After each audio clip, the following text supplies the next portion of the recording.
I'm going to try to prune some suckers for my tomato plants, and they're called suckers because they tend to draw the water and nutrients away from the rest of the plant. So the suckers are the ones that will grow between, the main branch of the plant and, one of the minor branches of the plant. And you can see one right here, look.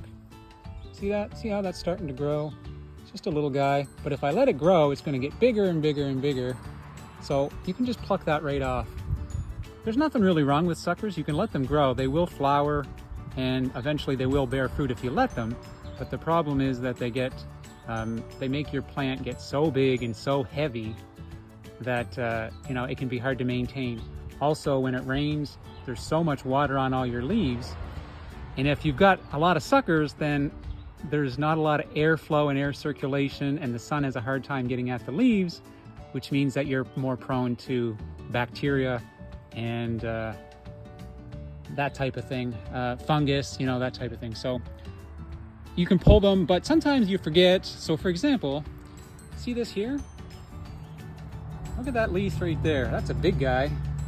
I didn't pull that one before because I didn't notice it, I guess. But I'm gonna pluck that right now. And you can just snip it right off. But what you can do with these, don't throw them out. See how big that one is? You can plant these. They will grow their own roots, and after a couple weeks you can transplant them into some soil, and eventually they will bear fruit. So let's see how that works. I'm going to try it, and I'll let you know how it goes.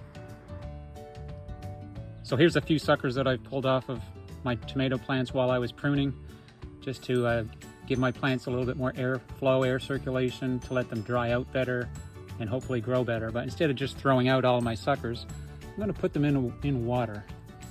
Put them in a few inches of water. I'm going to leave them there for 10 days, maybe 2 weeks, and we'll see how that goes, okay? Okay, I've got my suckers, my tomato suckers that I pruned off, and I've left them in water in a shady, cool area for about 10 or 11 days probably. And if you look, you can see all the notice all the white roots coming off of there? They just spontaneously start growing that, right? So the plants still look pretty healthy. In fact, there's actually like a flower even growing there. So these are growing pretty good. So I'm gonna transplant them into some soil. I got some old yogurt containers here, an old dishwasher container. I drilled holes in the bottom of all these so that water can leak through. And I'm gonna try to transplant them into some soil. I'm just gonna pop them right in, like so. Fill it with a bunch of wet, moist soil, and let them grow and see how it goes.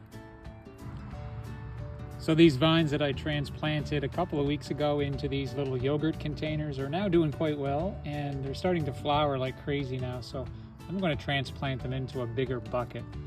I don't want to transplant them into the garden because we're already well into August, and well, sometimes we can get frost in September, and I feel like there's very little chance of these tomatoes getting any fruit. So I'm going to try them in buckets. At least that way, if there's frost, I can bring them inside, and they probably will still bear fruit. So yeah, we'll see how that goes, and I will send an update video when I find out anything. Thanks. All right, it's the end of August, and these are the tomatoes that I grew from the stalks that I cut off of other tomato plants. So I just cut them off, soaked them in water for a couple of weeks, and then put them in moist soil for a couple more weeks, and then just slowly, expose them to sun. So here it is, the end of August, and you can see these plants are flowering like crazy. There's lots of, I don't know if you can see them very well, but there's a bunch of tomatoes, green ones, started. They're over 5 feet tall, so yeah, it just kind of proves that it can work. I grew them in buckets because I didn't think there'd be enough growing season left for them to grow like in the ground, before the frost hits. But anyway, this is what we got. There's some nice tomatoes there. Those ones are a decent size already. Oh, there's some more good ones. And yeah, lots of flowers growing on these. They're some of them are over 5 feet tall, and because they're growing in buckets, some of them grew a little bit sideways, but that's okay. Yeah, it looks like they're going to produce fruit, so I guess the experiment worked. It's so cool to be able to grow tomatoes without any seeds at all. So thanks for watching.